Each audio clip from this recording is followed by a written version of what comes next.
Bashkimi Demokratik për Integrim, gjithësisht kryesia qendrore e kësaj partie, mbrëm është përfshirë në një debat lidhur me propozimin se si do duket stema e re. Burime brenda BDI-s në kushte anonimiteti kanë thënë televizionit Koha se ka pasur debat mes funksionarëve lidhur me propozimin se si do duket stema e re. Ky burim ka bërë të ditur se edhe përkundër debatit, megjithatë mbledhja ka kaluar në atmosferë konstruktive, ndërsa ka konfirmuar qëndrimin e ministrit të drejtësisë Adnan Jashari se i njëjti ka theksuar, citojmë burimin, nëse është e nevojshme, jap dorëheqje. Pas debateve ka qenë kryetari i Partisë Ali Ahmeti, i cili ka ndërprerë mbledhjen e kryesisë qendrore pa caktuar se kur do të mbahet ajo e radhës.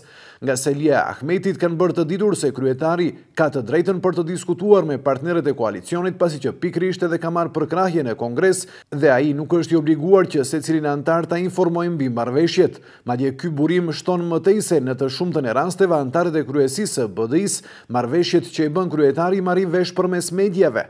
Në mbledhje konfirmohet mos pjesëmarrja e zëvendës kryeministrit Musa Xhaferi.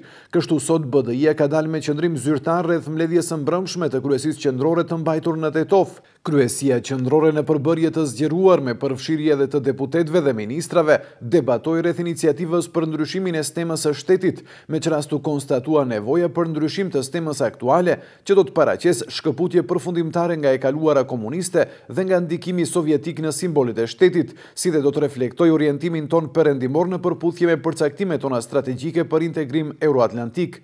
Me këtë rast u theksua nevoja për konsultim më të gjerë shoqëror me përfshirje të ekspertëve të fushës heraldike dhe historisë, thuhet në qendrimin zyrtar të BDI-s.